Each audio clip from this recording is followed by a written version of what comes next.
Om Sahana Vavatu Sahanau Bhunaktu Sahaviryam Karavavahai Tejasvinavadhitamastu ma vidvishavahai.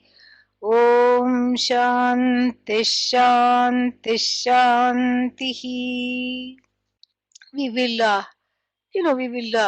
start with the first shloka, and the first two by way of introduction to this. I mean, really, you can keep on having introductions because it is itself a huge, it's a very interesting text because it is parading as what? It's parading as a as a praise song or a praise chant to the Lord. And we have so many praise chants, like you can say, Sharada Stotram, this Stotram, that Stotram, and Marga Bandhu Stotra, Sharada Stotra, so many stotras are there, lauding the various, Bhagavan through various forms and functions. And then, this one is also there. And the dhyana shlokas do have the form and function component, but that's just the idea is to get us, to a contemplative state. So we go from saguna and savikalpa. Saguna means with various forms and functions. So, because otherwise you don't know who is Dakshinamurthy. And in the dhyana shlokas, and especially the first one, we are introduced to the form of the Lord and holding this and holding that and fire brand and then the damaru, all these things, so that we can, for visualization and for focusing the mind. So savikalpa means with various, with various forms, with various functions, saguna. And then, without any preparation, without any warning, starting from verse number 1, not only we just take off, like a rocket. It's not even an airplane. It's a rocket to nirguna nirvikalpa. In fact, the word nirvikalpa is used in the very second verse itself, in the second stanza. And so therefore this has to be seen very beautifully. This can be seen, and you see the first so therefore the essence of this dhyana the praise song is doing the second thing. It's not just praising Lord Dakshinamurti, it's praising the vidya, and it is also, even as it unfolds the vidya. Not only is it praising the vidya, it's unfolding the vidya as well. And so one can say, as one commentator from the one Swami from the Ramakrishna Ashram, one Swamiji, called Swami Harshananda, who has commented on this shloka, he says that Adi Shankara has been very sneaky. That is what all the Purva Pakshis will say. Why has Adi Shankara been sneaky? Adi Shankara has been sneaky because, instead of just, first he has attracted all the people, all the worshippers, the devotees like bees to honey. And then, and then what? Instead of, devoting ourselves to worshipping Lord Dakshinamurti, now we have, in the course of these 10 verses, we have been transformed into worshipping what? Into worshipping that Atma Tattva, the truth of oneself, as the Lord, as the Jiva, as everything, as the Jagat. And so it has swallowed up the differences between, and it's supposed to be a devotional chant, a devotional song, because some people even sing it, although it's just a chant. So in this devotional chant, devotion means what? There should be minimum two things: devoted and, the one that is devoted, the devotee, and the object of devotion. Two things should be there. So the devotee is supplicating to Bhagavan as the object of devotion and says, you are the best, east or west, give me this, give me that, Yasham Dehi, this Dehi, Mahyam Medham Prajnam Shriyam Dehi, all these things. So the person here is, saying Dehi Dehi, give me. And so now this give me is truly transformed into Dehi. Dehi here has a different meaning. Long E. The other one is Dehi, give me. Here is what? Dehi, Dehim. The one, so I know at the end of this study that I am just that which occupies this body. I am not this body. I am the one that is occupying the mind without being the mind. I am the one that is occupying the senses without being the senses. And so Swami Harshananda ji says that this Adi Shankara has been very tricky. He has lured all the devotees, all the Shiva devotees, who want to worship Lord Dakshinamurthy in this unique form, which is a rare form, highly coveted form, and then they end up looking within rather than without. They become jnanis. And so, so there is some truth to that. Very, very interesting. And so now we will chant the first verse and look at the first verse. Vishvaṃ darpana drishyamana nagari tulyan nijantargatam pashyannatmani mayaya bahirivod bhutay yatha nidraya यः साक्षात् कुरुते प्रबोध समये स्वात्मानमेवाद्वयम् तस्मै श्री गुरुमूर्तये नम इदं श्री दक्षिणामूर्तये. So this is the first mantra, and the last line is the refrain that is going to repeat itself. So we will see that last line first. Namaha idam. Idam namaha. This salutation that is in my heart here right now. Namaha, this namaha. Idam namaha. Dakshinamurtaye. Idam namaha. So the Dakshinamurtaye idam namaha. So, idam here qualifies namaha. So this salutation, this salutation unto what? These salutations which I am offering to what? Dakshinamurtaye. And the word namaha, for those Sanskrit buffs, that it always takes the fourth case. And so Haraye namaha, Ramaya namaha, Devyai namaha, and then Dakshinamurtaye, namaha. So unto, that is what is the fourth case? Unto Dakshinamurti, idam namaha. Idam means this salutation, idam namaha. Who is this Dakshinamurti? Tasmai, unto that Dakshinamurti. And what that Dakshinamurti is going to be described in the first 3 lines. But here there is already one more qualification, one more quality here. Tasmai Shri Guru Murtaye. So this Dakshinamurti, who is Guru Murti? Who is this Guru Murti? It could be somebody's name. It's a common name in South India, Guru Murti. But here it is the name of the Lord. Why? Because the Lord here is manifest, in the form of the Guru. So that Murti which is manifest in the form of the Guru, Tasmai Namaha. One meaning.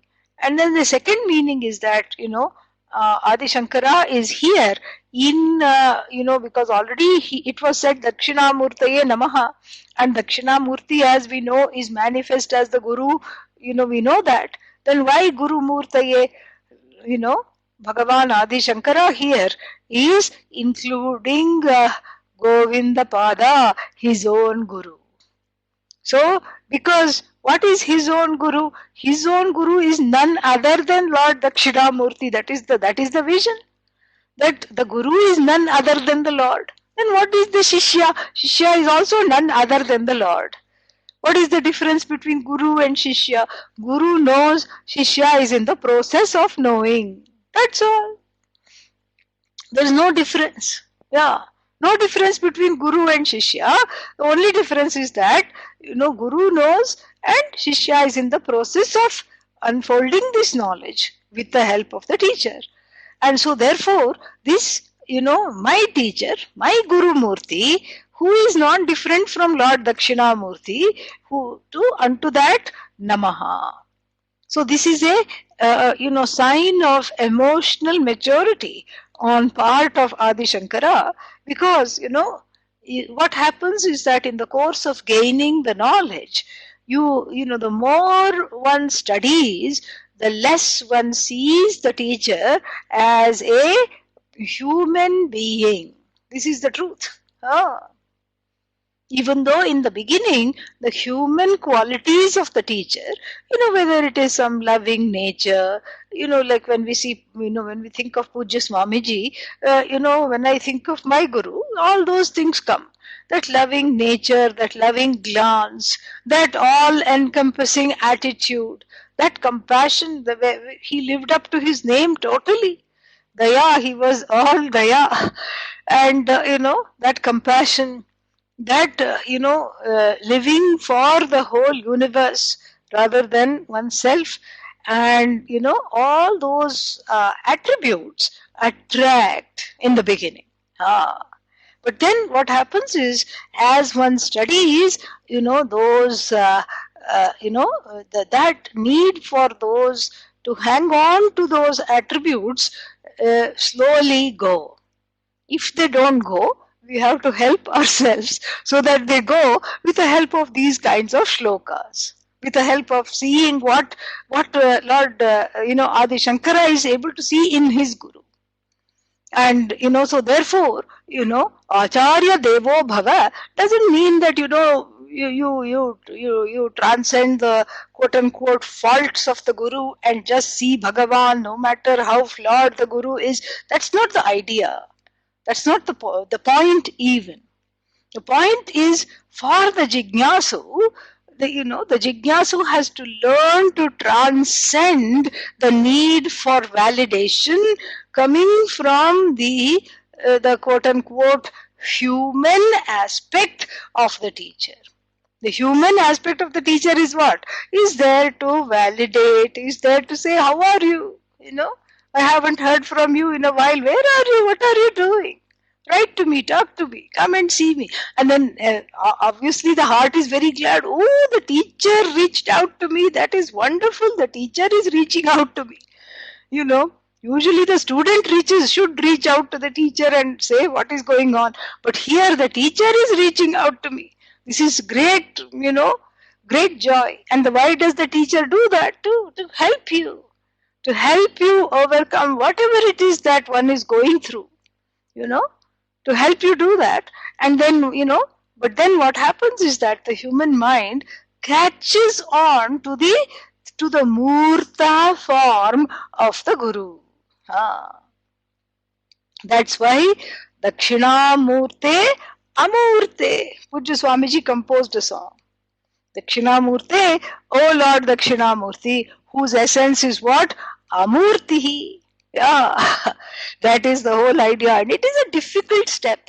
I understand, because as long as, one is studying, then what happens is that, what attracts is, is these kinds of the vyavaharik things, the transactional reality, of the student's connection with the teacher is what attracts. And now that is, if you're enjoying that, if you're enjoying your transactional connection with the teacher, you are about to receive a big jolt, in the form of these 10 verses, starting from the first verse itself. And so the word Shri Guru Murtage is very important, because he is remembering his Guru, including his Guru, who is none other than, Lord Dakshinamurti. And therefore, that shows Adi Shankara's emotional maturity, because what is he doing? He's seeing his Guru as Amurta, as just that essence of Lord Dakshinamurti, and not as, Govindapada. And what does Govindapada like to eat? How does he, sleep? How does he talk to people? How does he teach? All these things, are transcended. Here we can say, just like when we say touch wood and touch whatever is in front of us. You transcend the table, you transcend the tablecloth, you transcend the form of the table with four legs, and you go straight to the wood, the essence of that which is whatever you are touching, chair, table, anything. Touch wood. So this is a daily example of transcendence which we engage in, which we enter into without even thinking about it. So similarly here, touch wood has to be done all the way, touch wood, touch wood, touch wood, all the way up to the teacher. Yeah, and in the beginning, all this is okay. In the beginning, being with the teacher and, seeking the validation and flowering, blossoming under the validation has its place. And that is why, I'm fond of saying this. So sometimes, people say that, what is the essence of Vedanta? And, and people come and say, and so I say that, when you're ready, the teacher disappears. There is a saying, when you're ready, the teacher appears. That is true. That is very true. No doubt about that. It's a Buddhist expression, but it is true even in the Vedanta tradition. When you're ready, Bhagavan will give the teacher. Teacher comes. But then again, when you're truly ready to take the step of what? Of seeing everything as one, the teacher disappears. Ayyo, I'm scared. Nothing to be scared. The teacher disappears as you. In you, the teacher disappears as the Lord. As you, as the indweller of you. What more, the teacher becomes one with you. There is no separate thing called teacher, student. Nothing is there. And that separation is only for the sake of this knowledge. And if this seems too much to assimilate right now, I'm just giving you an example of what to expect. Slowly, we will go with that. So, Tasmai Guru Murtaye Idam Namaha Dakshinamurtaye. And the word Guru Murti has one small, addition. Shri. Shrimat. Shrimat means what? The Shriya Yuktaya Guru Murtaye, the Guru who is the Guru Murti, who is a Murti, who is endowed with Shri. What is Shri? Shri is Shakti. Medha Shakti, the capacity to grasp at the Shruti and to grasp the Shruti. And then Prajna, that knowledge, is also a Shakti. And then not only Grahana Shakti and Prajna Shakti, Medha Shakti, but also the ability to give to others, that is Shri. And then Shri finally means abundance, Lakshmi. And Lakshmi is nothing. What is the Guru's, what is the Guru's abundance? Where is the Guru's Lakshmi? It's not that the Guru has lot of money and Guru is a rich person. Guru is got the knowledge, is got a embarrassment of riches from the standpoint of knowledge. That one, Shriya, Prajnaya, Yuktaha, Guru Murtaye, Yuktaya, Guru Murtaye, Nama Idam, Shri Dakshinamurtaye Tasmai. So this is the last line, and we have done it today itself, so that next time we don't have to do this. We have done this in detail. So Tasmai Shri Guru Murtaye, and Tasmai means unto that, and that who is that will be talked about in the first three lines. Okay, yeah. So the mantra starts with the word viśvaṃ. Viśvaṃ darpana drishyamana nagari. So this viśvaṃ again has two meanings. There is the rudhi artha. Rudhi artha means the regular meaning that is there. And the regular meaning of the word viśvaṃ, which is commonly agreed upon, is jagat. And how do you derive that? Vividha pratyaya gamyam viśvaṃ. That, very beautiful, because the word jagat, to show that it's not outside of you. Who is you? The cognizer, the perceiver. If there was no perceiver, if there was no cognizer, would the jagat exist? Now we are getting dangerously into the Zen territory, which asks a similar question. What is that question? Huh? The Zen people like to ask. Who knows? I keep talking about it.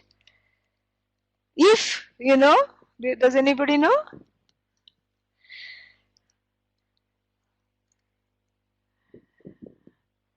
Ah, that's the one, tree falling. So if the tree falls where? In the forest. Forest means you are not there, okay? And then when the tree falls in the forest, then what happens?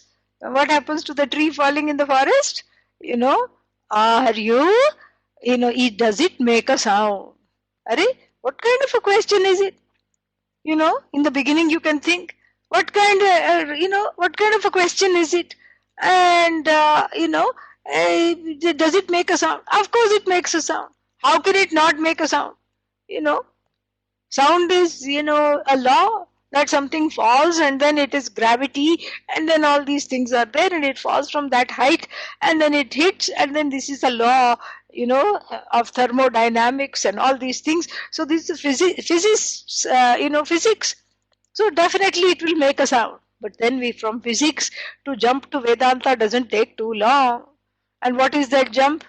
If you are not there, is it a sound if the sound is not cognized? Ayyo, now we are into murky waters. Is this a sound? Can it technically be called a sound if that which is, what is sound? That which is heard, correct? Here the sound is not heard. Is it a sound? So what does this highlight?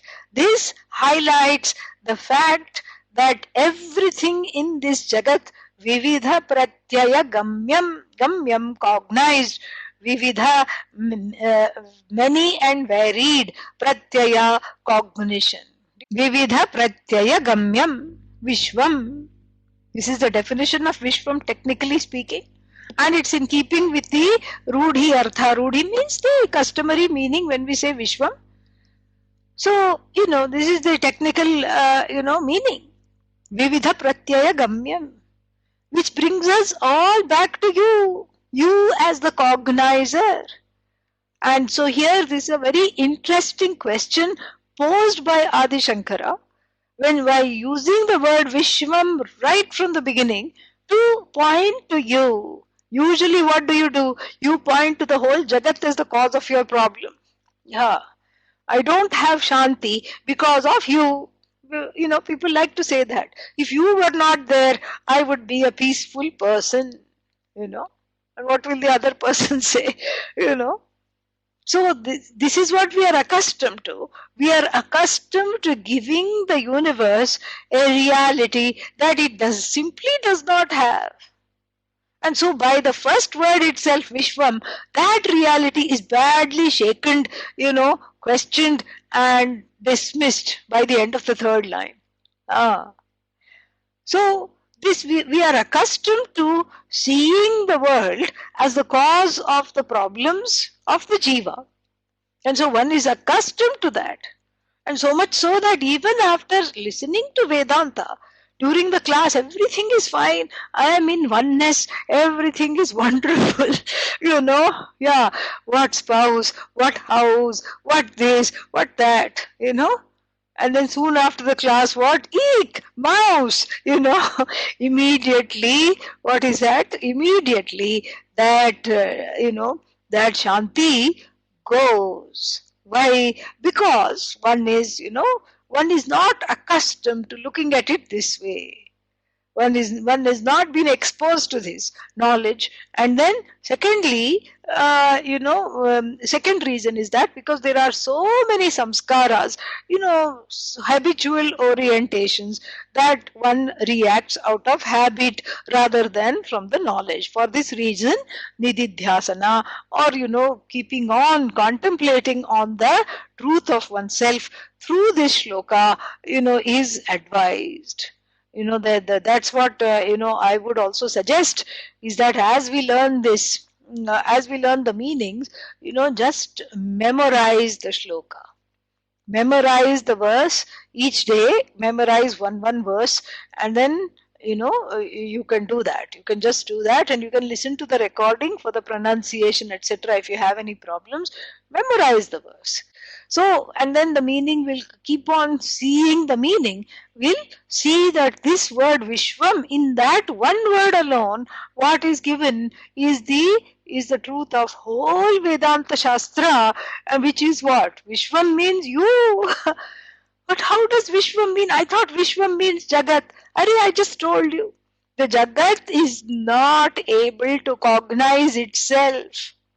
The Jagat is a dependent reality, depending upon you to say hat, cat, mat, house, spouse, mouse. It is dependent upon you.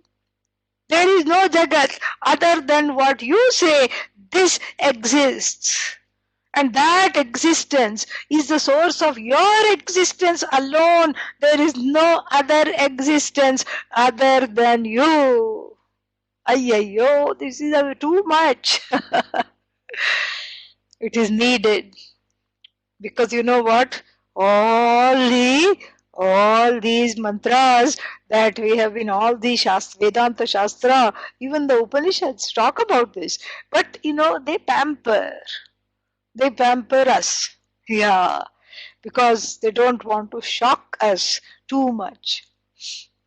They want to just let us keep on, other than Mandukya Upanishad perhaps, that doesn't do much pampering. It tells you right in the beginning, that everything is Omkara and that Omkara is you. But even though all the Upanishads say this, we are kind of pampered. We are used to going step by step, and we are addicted to that step by step. We are addicted to saying, okay, Atma kaha, what is this Atma? Dehad vilakshanaha, separate from the Deha. Manasaha vilakshanaha, separate from the mind. Slowly, by increments, Iti Vedanta dindimaha, thus spake Vedanta. This is the drumbeat of Vedanta. We are coddled. We are coddled by the Shastra, first to find what is the question, and then slowly take us through the qualifications one by one. Week number 1, Viveka. Week number 2, Vairagya. Sometimes, Vairagya is weak, W-E-A-K. So therefore, week number 2, 3, 4, 5, Vairagya. And then, little bit of Vairagya comes, little bit of Mumukshutvam comes, and then slowly we are, taken. And, that is what, in the beginning, the Vedanta Shastra, like the mummy bird which feeds the babies, it chews up all the food. It chews up and then deposits it in the throat of the baby bird. The baby bird just has to open the mouth, and then the mother bird just puts the food, and then everything is already pre-digested meal. So we are used to being spoon-fed by Vedanta, Vedanta Shastra, all the works of Vedanta, But here is a work of Vedanta. What? There is no spoon feeding at all, And why spoon is you, food is you, the wanter of the food is you. Go figure. There is no spoon feeding. It is, yathatmyam, yathartha, yathartha. This is how it is how it is presented. And right in the beginning, there is no time to climb up to somehow getting mentally prepared. The dhyana shlokas were finished now. Now you straight jump into the cauldron, and what is this cauldron? This cauldron has that has amrutatvam. And what is this amrutatvam? This the knowledge of immortality, which is all you. So the Jagat, so the first premise of the first stanza is that the Jagat is pointing out to the fact that the Jagat doesn't have an independent reality other than that of the cognizer, number one, viśvaṃ. And also the word viśvaṃ in another way means you directly. Here indirectly it means you, the first meaning of the word viśvaṃ. Why? Because you as the cognizer, cognizing the Jagat is you, so the Jagat is dependent on you.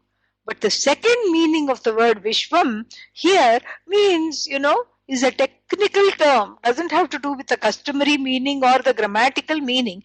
It has to do with the technical shastric meaning of the word Vishwa in the Mandukya Upanishad is the waker, the individual waker enjoying or experiencing the waking state is called Vishwa. So then Vishwam, so the Jagat is Vishwam. Why? Because you are the cognizer. And who is this cognizer? Another meaning of the word Vishwa is you in the waking state. How beautiful. So there is a pun in the word Vishwa. Adi Shankara uses that because it's all coming back to you. You can't ever think of the world in the same way again. This is doing Shirshasana. Shirshasana means what? An upside down. An upside down, to what is that? Upside down view of samsara. You think you're being made to stand on your head, and then samsara goes away. But really speaking, you're not standing on your head. You're standing on the head right now. When one is in samsara, one is doing a headstand. The teacher simply inverts the vision so that finally everything starts to look correct. Otherwise what? It will be like I had heard a story in my childhood, one of those bedtime stories. And the bedtime story was that on the ceiling was the mummy spider along with the baby spider. And then they were looking down and saying, why is everything upside down? So actually what is upside down is their view. Their view is upside down because their standpoint of asking the question, why is something upside down? Why is everything upside down? Is what is upside down. So the Vedanta Shastra simply inverts the vision. And this is what is talked about in Mirabai's bhajan. Mori lagi lagana guru charananaki, ulat bhai mori nayananaki. So the Guru was so tricky and so wonderful that I went to the Guru. Mirabai says, for swimming lessons, how to swim, to stay afloat, glub, glub, glub, in this, in this dangerous samsaric ocean. So should I do paddling? Should I do front stroke? Should I do back stroke? Should I do butterfly stroke? Which is the best stroke, to fend, to stay afloat in the ocean of samsara? And what did the Guru do? In one stroke, made the ocean into a mere notion. How? By, inverting my vision so that I saw that the whole world as though just disappears. And when I say this, people start getting very upset. How can the world disappear? Or how does it disappear? It doesn't disappear. We'll talk about that more. It disappears as a separate entity, other than you, other than Bhagavan, other than Guru. The Ishvaro Guru Ratmeti, we saw that. And so it disappears as a separate entity. This is what we have to understand. This is what has to be understood. And this is what has to be enjoyed, because this is eminently very relieving and enjoyable. So then this is Vishwam. And then the first line continues. So the two meanings we have seen of the word Vishwam. Here we have to take the second meaning, which is the waker and the waking experience, as a metaphoric meaning. The first meaning is what is there, grammatical meaning here. So Vishvam, and what is this Jagat? And he says, Darpana Drishyamana Nagari Tulyam. So this Vishvam is nothing but Darpana Drishyamana Nagari Tulyam. This Tulyam means comparable. So this Jagat that one takes so seriously, everything is taken so seriously.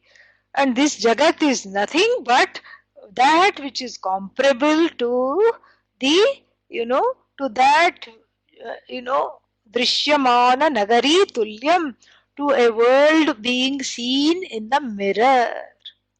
So what do you mean by the world being seen in a mirror? This the best example is I had gone to Ladakh. Ladakh is the, in North India, very, very high region, and of Kashmir. And then we have this place, Ladakh, and there, everything is 14,000 feet above sea level. There are monasteries, and then the mountains are just something to behold. It is just amazing. And so, when we drove, and the roads are fantastic because they are maintained by the Indian Army. You will never see such roads even in America. They are amazing, really amazing roads. And then so we were going in the roads, and the region is very mountainous. And then, so there would be all these what is called horseshoe bends, like the switchbacks. You go like this, and then you have to switch back on the mountain, and then switch back again, and that is how you crisscross the mountain and go to the top or wherever you need to go. You cannot go from one place to another without crossing a handful of mountains. This is very, treacherous territory. So when you're approaching the horseshoe bend, then what they have done is, out of the cliff they have installed a huge mirror. So you can see, so the other person can also see coming here, and you can also see what is there. That mirror is at a clever angle, so you can see a little more, what is there, and you can also see behind. What you have, if there is somebody coming close to you or something like that, you can see. And so this way, if you're sometimes, one is stalled because there is a traffic jam, or there is some tree that has fallen and they are clearing it, so it takes a little while to navigate the horseshoe bend, because you have to wait for the cars in front of you to go. And at that time, it's kind of a nice contemplation. At least I found it so. So the car or the van that I was sitting in, I would just look at that mirror that is installed from the cliff. And then you can see the world go by. You can see the cars, you can see the clouds, you can see the trees, you can see the sky. So that is what is the darpana. Darpana means a mirror. Drishyamana, that which is seen. Nagari, like a city in a mirror. Or you can, forget the mirror, or you can just look even at the sky and then do some cloud gazing. Oh, that one looks like a rabbit, this one looks like a lion, that one looks like a house, this one looks like a person. Like this you can see, Gandharva Nagari, or some kind of a sky town, sky city, city of clouds, or the city that is seen in a mirror. So the mirror example, is something which is to assimilate, because the mirror is nothing but your mind. The mirror is nothing but that Jagat which is reflected in the mind. Darpana Drishyamana Nagari Tulyam. And then, where is this Jagat? That is the question. Where is this Jagat? And then here is the shocker. Shocker number 2.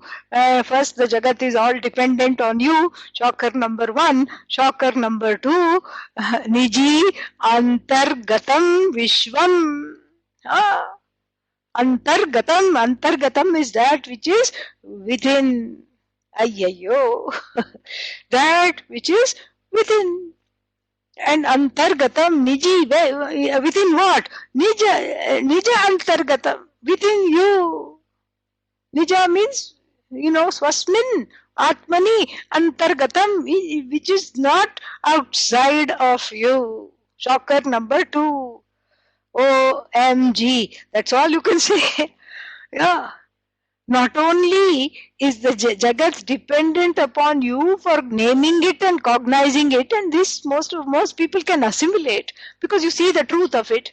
The plate doesn't say, here I am, put some food in me and eat. You have to say, you are the plate and I'm going to use you to serve some food on you and eat. You have to say that. So this much one can kind of, bend around and get to this place.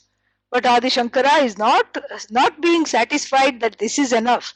He go as though this were not enough. He goes further and says that all the whole Jagat, not only is the Jagat dependent upon you for its cognizing, the Jagat is non-separate from you. Who is this you?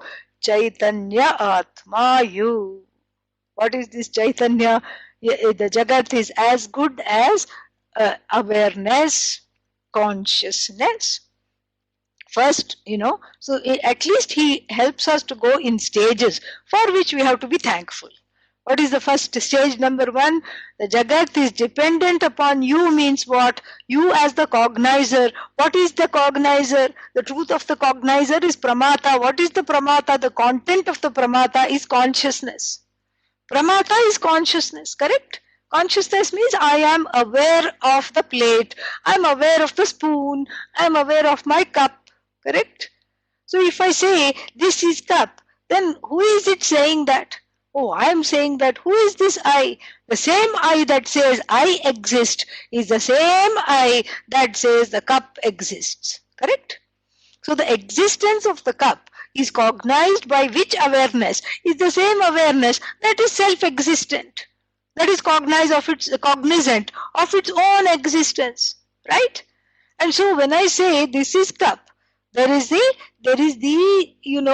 vyapara, there is the operation of this awareness, which is cognizing the existence of the cup.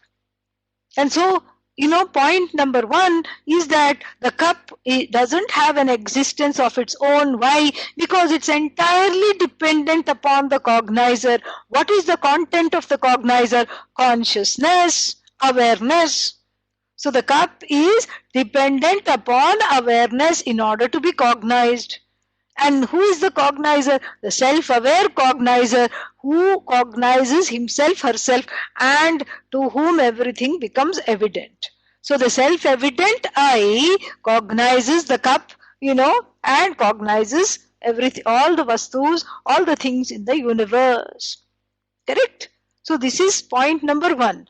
And this is itself advanced. But then Adi Shankara wants us to go, is not happy, us being there. He wants you to go one more step further.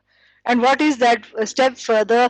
If the cup is dependent upon awareness, the cup is nothing but awareness. Ayyayo, this is where the problem is. Up till now I was ready to go along and play along. I was ready to play Vedanta. What is Vedanta? Like house, like that, I was ready to go along. I was ready to just, be with you. I was ready to give you the benefit of doubt.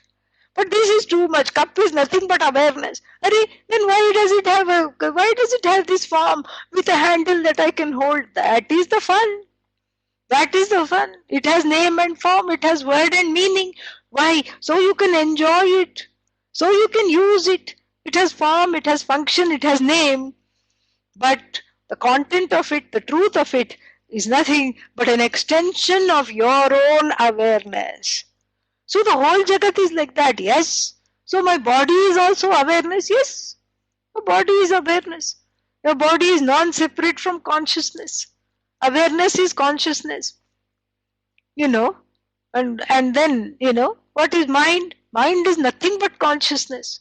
Non-separate from consciousness. And if body, mind are non-separate from consciousness, what to talk of all the other things, which you think of as outside. This is the problem. This is the sum total of the cause of samsara, is that we have an idea of in and out. And that is the one that has to go out. And that is why the words nijantargatam are used. There is no in and out. Because when we talk about, this I mentioned earlier, when we talked about vyomavad vyapta dehaya dakshinamurtaye namaha. So when from the standpoint of space, what is in and out? Is space in something? No. Is space out of something? No. Space simply is. Everything is in space. That is what we say, and nothing can be out of space. And so, you replace the word consciousness in this example to understand that which is exemplified. Everything rests within consciousness. Nothing is apart from consciousness. So you cannot say that something is, is it in or out? There is no out. From the standpoint of consciousness, there is nothing out. The word out has to go out. Yeah, there is no such thing called out. If everything rests within consciousness, then we have two things. We have Jagat, Ashrita, and consciousness, Ashraya. No, na. That's why it is Darpana Drishyamana Nagari Tulyam Nijantargate. Nijantargatam. It is gone, it is a Jagat that is, that just comes and goes, that is there, how its nature, its reality is at best described as iffy. Iffy means it doesn't have a leg to stand on. It is first of all, we have to see that it is dependent upon you, the cognizer. And who is this you, the cognizer? That the you, the cognizer, is non-separate from consciousness. And then what? Then the Jagat is therefore non-separate from consciousness. Jagat is non-separate from consciousness. And so therefore this in and out business, this Jagat is outside is the problem, because there is nothing that is outside or apart from consciousness. All that is there is one non-dual consciousness, which is you. And so the Jagat is included in this consciousness. Abba, okay, when you say the word included, that feels good. Okay, I can kind of understand it. Good. Then I will make it a point to include the word include many more times.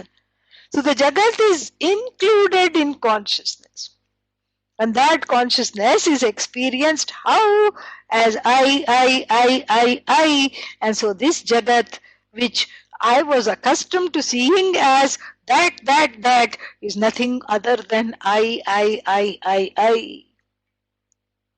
And then what? But then the cause of sorrow is talked about in the next line. Because the reality is first given, the truth of the, Vedanta Shastra is first given beautifully. Viśvaṃ darpana drishyamana nagari tulyam nijantargata sthitam. Sthitam also we don't need. Sthitam means, residing in. Because residing in, again, we don't have to bring two things. There is no two things. Jagat is nothing other than consciousness. What am I? Nothing other than consciousness. What is Ishvara? Nothing other than consciousness. And so, this is what the whole thing is. Then why am I still sad? Pashyannatmani mayaya bahirivod bhutai yatha nidraya. Atmani pashyanna shochati. Yatha nidraya. Atmani pashyanna swapne shochati. Tathaiva nidraya. Even in the waking state, in the dream state, what happens? This is very beautiful. Another example is given. Another metaphor is given, so to speak. Pashyan atmani mayaya bahihi udbhutam yatha. So this Jagat is nijantargatam. It is non-separate from that cognizer, which is who? You. Don't keep saying cognizer, you. The Jagat is not outside of that consciousness. And what is Ishvara? Not outside of that consciousness. And what is the Jiva? Not outside of that consciousness. So the Jagat is not outside of me. And if everything is myself alone, then, tatra ko moha kashokaha ekatvam anupashyatah. This is from the Ishavasya Upanishad. Ekatvam anupashyatah, for the one that sees oneness in everything, tatra, for that person, in that situation, ko mohaha, where is the delusion, kashokaha, where is the sorrow. So there is no sorrow and delusion if I am able to see the whole universe. I see the universe, I see the cup, I see the thought, I see the pot, I see the hat, mat, cat, rat, and I'm able to see all of them as an extension of myself. That is even a constraint to say that, and nothing other than myself. Just like I have so many, parts, so many body parts are there. So this finger, this finger is so far away from where, when you say, where is you? Everybody, touches the chest. And this is a universal gesture. You ask somebody from China, me, who did this? Me. You ask somebody from Norway, me. You ask somebody from, some other place, Africa, me. This is a universal gesture. So that me somewhere is in the heart. Somehow the feeling is it's in the heart of the matter. So one points to the chest and, taps the chest, I, me. Who did this? I did this. Me. And then so from the standpoint of the heart, you look at the finger, especially if you are extending your hand, you look at the remotest finger. And then little paper cut you get in this finger. Immediately what? Oh, where is the bandage? Oh, maybe I need stitches. And then that's one of the reasons to get married and stay married, because the spouse can say, shut up, this is a small paper cut, you don't even need a bandage, much less than stitches. You're just being a big baby, go about your day, nothing will happen. And so what happened here? So the finger got cut and the person fainted at the sight of the few drops of blood, and then when he or she came to, got very worried and blew on it, and then put the bandage on it and everything. Why? Because even though I say aham, I say I beat the chest, and this little finger or the toe of the leg, which is far away from this eye, from the standpoint of where I locate this eye, even though this finger seems far away, especially if the hand is outstretched, similarly, as soon as it got hurt, it is not outside of my noticing. That finger now becomes I, correct? I am hurt. So like this is the whole idea, is that the Jagat is non-separate from I, the cognizer. And so where is this Jagat? So the Jagat is non-separate, and here I'm going to get all technical, from the Upalabdhisthanam. Upalabdhisthanam means the place where it's cognized. Yeah. That's why the tree, that's why that question about the tree making the sound. The tree making the sound is what? Is nothing other than this. The tree, making the sound when it falls is nothing other than, this what is being talked about here. So the Jagat is nothing but you, not outside of you. And so therefore, then the next question comes, then why is the Jagat, an object of suffering? Why is the Jagat the center of suffering? Then how does the Jagat have the power to cause suffering to me? Because bahihi udbhutam pashyan atmani. Atmani yaha jagat, yat jagat Atmani vartate, that jagat which is non-separate from you, bahihi pashyan, seeing it as though outside, the person suffers. Yeah, that is not said the person suffers. We have to, extrapolate. But that is the whole idea. Even though it is non-separate from you, it is within that consciousness, that self-awareness that you call yourself. Within that awareness, it cannot be outside of that awareness. Nijantargata sthitam. And then what? Atmani bahihi udbhutam yatha pashyan shojati muhyati. The person gets deluded because this consciousness, this consciousness which is which just holds the jagat, so to speak, is not understood as the truth of oneself. This consciousness has to be understood as the truth of oneself, not the body, mind, and senses. And so therefore what? Seeing that which is within this consciousness as situated outside this consciousness, the person makes a mistake and then grieves. And what is the example? Yatha nidraya. Yatha nidraya. Just as in the sleep, what happens? There is a split called the dream. There is a projection. And in this projection, you see, various things, characharatmakam jagat. You make your own jagat in the dream. In the dream, you craft your own jagat. You give various people that you see bodies. You give yourself a body. And then you see all kinds of things, both, sthavara and jangama, moving and non-moving, animate and inanimate, and so you give all of them bodies, and so the whole dream jagat is nothing but you. It's nothing but you. And let's say in this jagat, a thief comes. Who is that thief? You. So burglar comes and robs you of all your life savings. Where?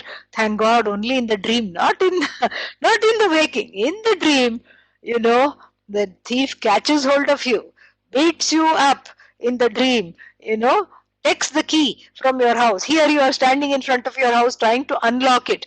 Takes the key from your house, knocks you down, and then by the time you come to, then all you see is an empty house. If he could have taken away the house, he would have taken away the house also. He has got some people, some friends, and a getaway car, and everything is gone. And then you sit and cry on the porch, on the steps of the house. You sit and cry where? In the dream. You sit and weep copiously, and then you are having a big, like a police siren on your head, where he hit you with a club or whatever he could find. A stick. And then what? A blunt object. And then what? And then you are slowly with shaking hands calling 911. Thankfully, there is a ringing sound. Oh, is that the ringing of 911? No, it's your alarm. The alarm is ringing, and you are, up from this alarming dream. And then you wake up and say, thank God. And then you also, because it seems so real, you touch the head. No police car siren red, big and throbbing pain is not there. And then you turn the light on, look around, all your possessions are intact, the house is intact, everybody is safe, all your things are safe, your life savings are also safe. So you woke up from this nasty dream, and then by the end of Lord Dakshinamurthy Stotram, you will also be waking up from this nasty dream called samsara, because you have learned to see that all this, just like in the dream, it was that thief was nothing but my own projection. This sorrow also is nothing but my own projection. When you see, when just like that projection of the dream was withdrawn upon waking, here too, this projection that this jagat is the cause of sorrow is withdrawn. So just give it 9 more verses, and then we will have you in line with the vision, not to, not to worry. And so the third line is very important, and we are running out of time, so it will have to be saved for tomorrow. Okay, yeah.